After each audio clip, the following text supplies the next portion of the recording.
So, quick introduction. I am Zyrex. I'm a music producer, DJ, and music business executive. So, yeah, I'm going to be sharing my basic knowledge of the music industry, which I think everyone should know. So, this is for the artists, the producers, the songwriters, instrumentalists, the music business executives, and people interested in knowing more about the music business. So, let's get right into it. Now, this will cover what the music business is all about, how it works, and the important aspect of music, which I think everyone should know about. So, let's get right into it. So, what's the music business? Music business is a business that deals with the creation of music, the ownership of rights, the distribution of music, the monetization of rights, the enforcement of copyright, and collection and payment of royalties. So if you notice, it speaks more about copyright. The music basically is copyright. But we'll come back to that. So let's look at the music industry in general. Music industry is an ecosystem, it's a whole ecosystem. It involves the creatives, the A&Rs, the lawyers, the managers, the marketers, the promoters, the record labels, distributors, sync libraries, collecting societies, and many more. There's a whole lot of industries in the music industry.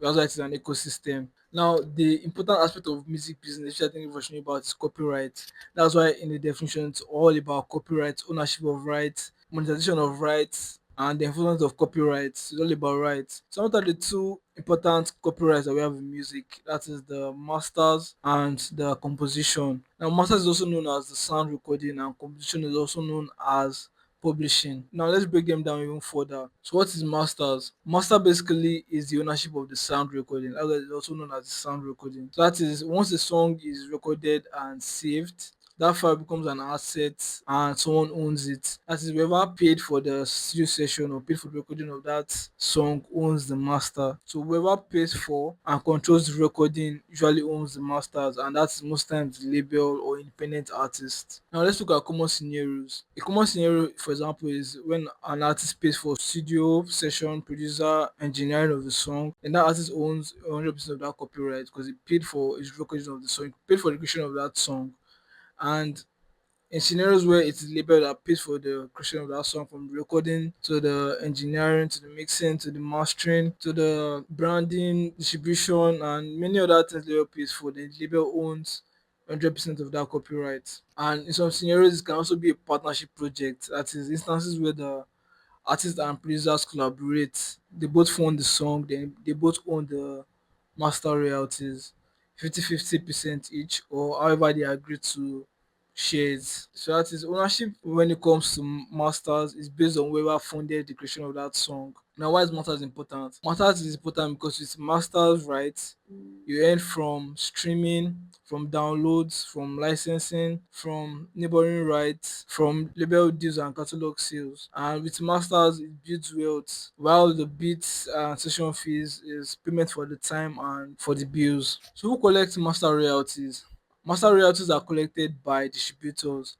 That is the distributors of the songs. And some of these distributors are DistroKid, 1RPM, TuneCore, CD Baby, United Masters, Ditto, SongDiz, and many more. You just need to do your research and know the one that works best for you. Now, these companies collect master royalties from digital streaming platforms and then pay the owners of the master rights.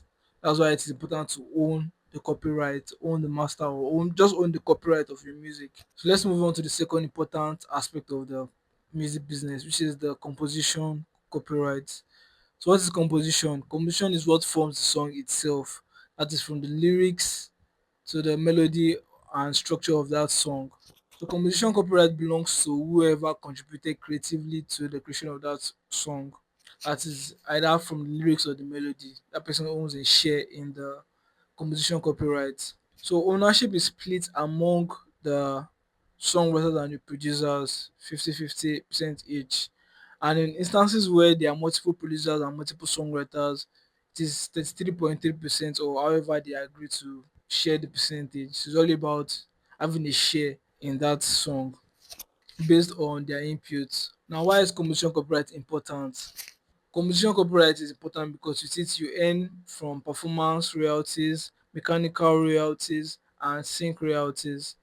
The performance royalties is when your songs are being performed live or being played in public spaces or being aired on the radio. So you earn your performance royalties. And mechanical royalties is when your songs are being streamed on digital streaming platforms. And then sync royalty is when your songs are being used in movies or placed in films or adverts, then you earn from sync. Or placed on games as well, you earn sync royalties from that. So we call it composition copyright. And that's where the collecting society comes in place. We have the PROs, that's performing rights organizations, and we have publishers. So the PROs are the likes of BMI, ASCAP, CESAC, GEMA, SACHEM, and many other ones like that. And for publishers, we have the Song Trust, Centric Music, 1RPM Publishing, Mad Solutions, Cobalt, Sony Music Publishing, and many more like that. You just need to do your research and know the one that works best for you. Now, how the songwriters and producers get paid? The first thing is having a split sheet. That's a very important document. So, what is the split sheet? The split sheet contains the agreed percentages and should be done before the record is released. So, split sheet is the document that contains the agreed percentage on that record. Now, you also need to register the song on the collecting societies because if you don't register the song, then there will be no royalties to collect.